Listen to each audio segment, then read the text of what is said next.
ಬೀರಪ್ಪ ಅಂಡಿಗೆ ಅಂತ ವಿಕಲಚೇತನ ನೌಕರ ಸಂಘದ ರಾಜ್ಯದ ಅಧ್ಯಕ್ಷನಾಗಿ ಕೆಲಸ ಮಾಡ್ತಾ ಇದ್ದೀನಿ. ಇವತ್ತೇನು ಸರ್ಕಾರ ಕೈಗೊಂಡಿರುವಂತಹ ಸಾಮಾಜಿಕ ಮತ್ತು ಶೈಕ್ಷಣಿಕ ಗಣತಿಯಲ್ಲಿ ರಾಜ್ಯದಲ್ಲಿ ಎಲ್ಲಿಲ್ಲದಂತೆ ಏನು ಬೆಂಗಳೂರು ನಗರದ ವ್ಯಾಪ್ತಿ ಮಾಡುವಂತ ಸುಮಾರು 350 ಜನ ವಿಕಲಚೇತನ ನೌಕರು ತಾವು ನೋಡಬಹುದು.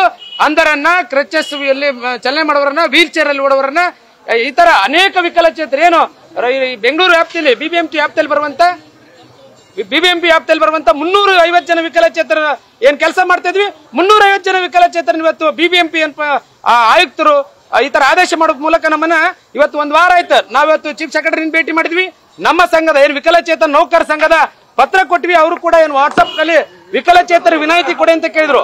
ನಾವು ಕೇಳ್ತಾರೆ 2016 ವಿಕಲಚೇತರ ಕಾಯ್ದೆ ಪ್ರಕಾರ ಕೇಳ್ತಾ ಇದ್ವಿ, ಇದು ನಮ್ಮ ಹಕ್ಕು, ನಮಗೆ ವಿನಾಯಿತಿ ಕೊಡಿ ಅಂತ ಯಾಕೆ ಕೇಳ್ತಾ ಇದ್ವಿ? ನಾವು ವಿಕಲಚೇತರ ಇದೀವಿ, ಸಾಮಾನ್ಯ ನೌಕರಿದ್ರೆ ನಾವೇ ಕೇಳ್ತೀವಿ ಎಕ್ಸಂಪ್ಟೆಡ್. ಇವತ್ತು ಇದೇ ಒಂದು ಅಧಿಕಾರಿಗಳು ತಮ್ಮ ಅಣ್ಣ ತಮ್ಮ ಇದ್ರ ಈ ತರ ಮಾಡ್ತಾ ಇದ್ರ, ಇವತ್ತು ಕಣ್ ಕಾಣುವಂತ ಅಂಧ ನಮ್ಮ ನೌಕರಿದ್ದಾರೆ, ಇವರಲ್ಲಿ ಈ ತರ ನೇಮಕ ಮಾಡಿದ್ರೆ ಯಾವ ರೀತಿ ಸಮೀಕ್ಷೆ ಮಾಡ್ತಾರೆ? ಇವತ್ತು FIR ಮಾಡ್ತೀರಿ, ಮತ್ತೆ ನಿಮಗೆ ಸಸ್ಪೆಂಡ್ ಮಾಡ್ತೀವಿ ಅಂತ ಹೇಳ್ತಾರೆ. ಇದಕ್ಕೆ ಯಾವ್ದಕ್ಕೂ ನಾವು ಬಗ್ಗಲ್ಲ. ಯಾಕಂದ್ರೆ ನಮ್ಮ ಹಕ್ಕ ನಾವು ಕೇಳ್ತಾ ಇದ್ವಿ.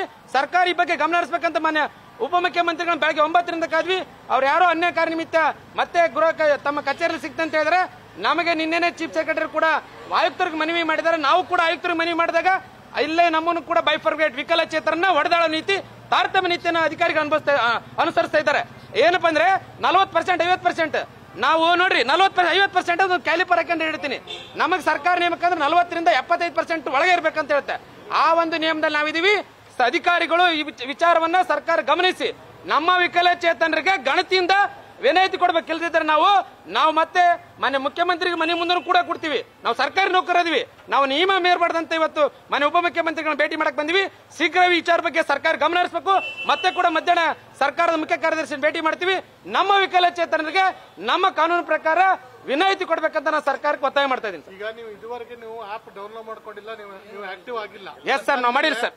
ಈಗ ಸರ್ಕಾರದ ಆದೇಶವನ್ನು ನೀವು ಉಲ್ಲಂಘನೆ ಮಾಡ್ದಂಗ ಆಗಿತ್ತು ಒಂದ್ ಪ್ರಕಾರ. Yes sir. ಈಗ ನಿಮ್ಗೆ ಒಂದು ಆಪ್ಷನ್ ಕೋರ್ಟ್ಗೆ ಹೋಗುವಂತದ್ದು. ಸರ್ಕಾರ ನಿಮ್ ಮಾತು ಕೇಳಲಿ ಅಂತಂದ್ರೆ ನೀವು ಕೋರ್ಟ್ಗೆ ಹೋಗ್ತಲ್ಲ, ಇದುವರೆಗೆ ಯಾಕೆ ಸುಮ್ಮನಿದ್ರಿ ಸರ್? ಏನಂದ್ರೆ ನಮಗೆ ವಿಶ್ವಾಸ ಇತ್ತು 20 ಒಂದ್ ನಿಮಿಷ ರೀ, ನಮಗೆ ವಿಶ್ವಾಸ ಇತ್ತು 29ನೇ ತಾರೀಕು ನಾನು ಏನು ಬೆಂಗಳೂರು ನಗರದ ಆಯುಕ್ತರಾದಂತ ಮಹೇಶ್ ಅವರು ಭೇಟಿ ಮಾಡಿದ್ರು.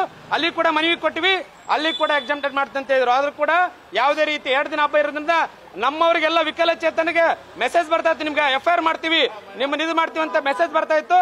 ಹಾಗಾಗಿ ಮತ್ತೆ ವಿಶ್ವಾಸ ಇತ್ತು. ನಿನ್ನೆ ಕೂಡ ಸರ್ಕಾರದ ಮುಖ್ಯ ಕಾರ್ಯದರ್ಶಿಯನ್ನು ಭೇಟಿ ಮಾಡಿದ್ವಿ. ಅವರು ಕೂಡ ನಮ್ಮ ವಿಕಲಚೇತನ ನೌಕರ ಸಂಘದ ಪತ್ರ ನೀಡಿದ್ವಿ. ಆ ಪತ್ರದಲ್ಲೇ ಉಲ್ಲೇಖ ಮಾಡಿದ್ರು, ಇವರಿಗೆ ವಿನಾಯಿತಿ ನೀಡಿದ್ದು ವಾಟ್ಸ್ಆಪ್ ಮಾಡಿ ಅಂತ ಹೇಳಿದ್ರು. ನಿನ್ನೇನು ಕೂಡ ನಿರಾಳಾಗಿದ್ವಿ ಸಮಸ್ಯೆ ಬಗೆಹರಿತೆ ಅಂತ. ಇವತ್ತು ಕೂಡ ನಾವು ಅದ್ರ ಏನು ಲಿಂಕ್ ಬಿಟ್ಟಿದಾರೆ ಅದ್ರ ನಮ್ಮ ವಿಕಲಚೇತನರು ಏನಪ್ಪ ಅಂದ್ರೆ ಆ ಆಪ್ ಡೌನ್ಲೋಡ್ ಮಾಡ್ಕೊಂಡು ಅದರಲ್ಲಿ ಎಕ್ಸಾಮ್ಟೆಡ್ ತೋರಿಸಿರೆ ನಿಮ್ಮನ್ನ ಆ ನಗರಕ್ಕೆ ಹಾಕಿವಿ, ನಿಮ್ಮನ್ನ ಈ ನಗರಕ್ಕೆ ಗಣತಿ ಅಂತ ನೇಮಕ ಮಾಡಿರ. ಆ ನಿಯಮ ಉಲ್ಲಂಘನೆ ಮಾಡಕ್ ನಮ್ಗೆ ವಿಶ್ವಾಸ ಇತ್ತು, ಸರ್ಕಾರ ಮಾಡತ್ತಂತ ಈಗೂ ಕೂಡ ಇದೆ.